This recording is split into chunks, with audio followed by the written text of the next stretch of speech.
Well, we are here to talk about sales. Are we excited? Yes! I know. Ladies, how many of you are really excited about what you do and are passionate about sharing it with the people that you serve? Of course you are, right? That's what selling is about. That's it. That's what it's about. It is about being passionate and loving what you do. And yet, when we think about selling, what do we think about? We think about the person in the furniture store, right? Talk to the hand. No, don't help me. I'm just looking. How many of you done that? Yeah. How many of you been to a timeshare? Oh, you laugh. Yes, I know you laugh, right? I'm gonna tell you some statistics though. And Tammy from Games, right? She was telling us about it. 82% of new businesses fail in the first 2 years. 50% of new businesses fail in the first 5 years. 86% of businesses fail due to a lack of cash flow. Can we all agree that it is cash that keeps our business going, and it is sales that drives the revenue, that drives the cash, that keeps our business afloat? You need sales. Sales are the lifeline of your business. And whether we like it or not, and how many people think of sales and go, ew.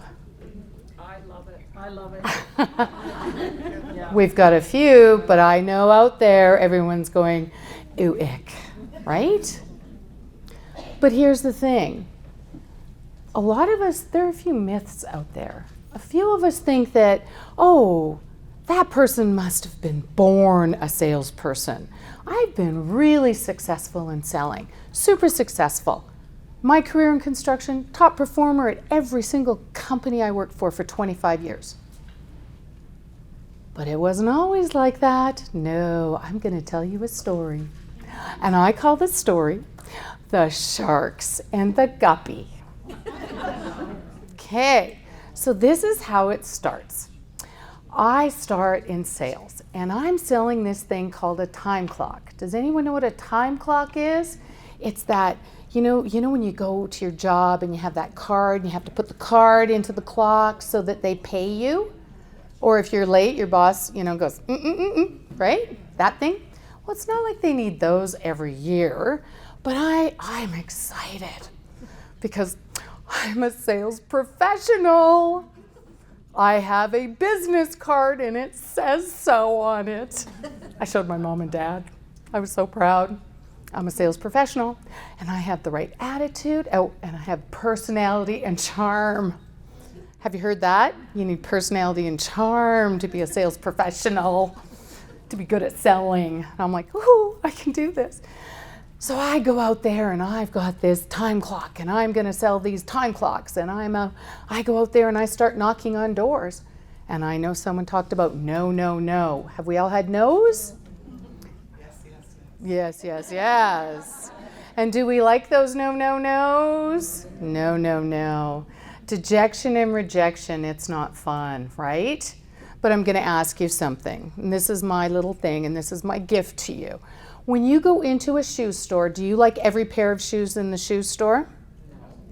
Of course not. So are your customers going to like every single product, or are they going to like you bringing your product in? They're not always going to like you. So don't take it personally. It's just like the shoes in the shoe store, right? So don't worry about it. That's how I got over my dejection and rejection. Plus, I had that business card. It said I was a sales professional. So I keep going, and I'm like, okay, I can get past the no's. I can do this. And then I keep knocking on doors, and they'd say, can't you read the sign? It says no soliciting. I'm like, Okay, so that one hurt a little bit more. I'm like, oh, I don't know if I can do this. I'm tough, I'm resilient, right? Positive manifestation for all of you that were out there. I can do this, right? Yeah. Okay. But every day it was getting a little bit worse and a little bit worse, and my self-esteem was starting to go down, and and that was okay. But every once in a while, I was so excited because I got an appointment with a customer. And I'd go in there, and I was so excited, and I'd stand in front of this customer, and I'd be, I was so excited because I had personality and charm, remember? And I had a business card. So I was prepared. I was so prepared. No, I was not prepared. That was the problem. I was not prepared, planned, and practiced. And that's the problem.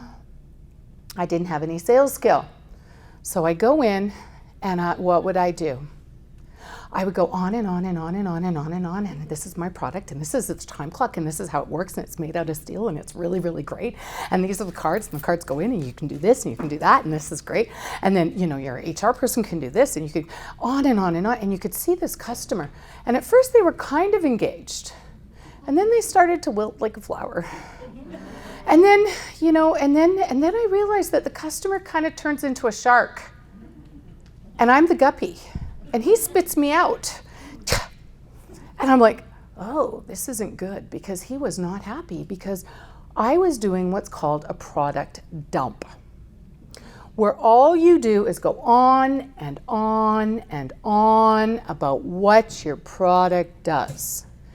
And here's the thing, 50% of calls, so when you go out and you're promoting your product or services, 50% of you are doing a product dump. You don't have a mental map of where you're going or what you're doing. You're just going on and on and on about your product. You don't ask for a close. You don't ask questions. You don't do any of the things that you're supposed to do to engage your client. All you're doing is going on and on and on, and you're overwhelming and you are losing your client. Instead, you do want to be asking questions. Every time you ask your customer a question, and the deeper, the better quality of the question that you ask, the more engagement you're going to get back. The better the quality of the question, the better the quality of the answer. Now, not only that, but instead of doing that product dump, what you want to do is you want to do features and benefits. What it is, what it does, and how that customer is going to benefit, okay?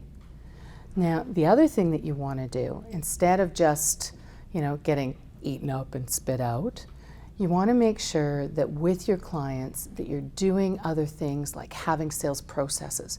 Because if you aren't confident and you aren't planned, prepared, and practiced when you go in terms of the things that you want to say, and you have it written down, because your shark can take you all over the little swimming pool, all over. You want to make sure you bring them back. So write down what you want to talk about, all the specific things before you go into that call, so that you're really prepared. You know your stuff. I wasn't prepared, I wasn't planned, I wasn't practiced. And they knew it, they can tell. And what happens is you go into left brain. Your left brain is your analytic brain. Your right brain is your creative brain. In your analytic brain, you stay focused. When you go into your right brain, that's fight, flight, or freeze.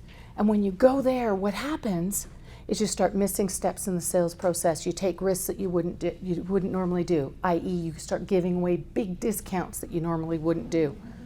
You start saying things that you wouldn't say. You start listening to the little voice inside of your head going, oh my gosh, I can't believe I just said that. Oh, what was I thinking? Oh, la, la, la, la. And you fail to listen to what your customer's saying to you. And you're missing the clues that they're telling you, because customers give you clues when they're talking to you, right? And you're missing them. But worse than that, what happens when you miss those steps in the cycle, in the sales cycle, and that's why it's so important to have sales training so that you know what those steps are.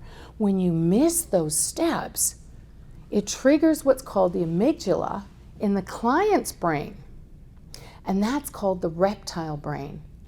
And what happens is psychologically, they automatically feel a sense of distrust towards you.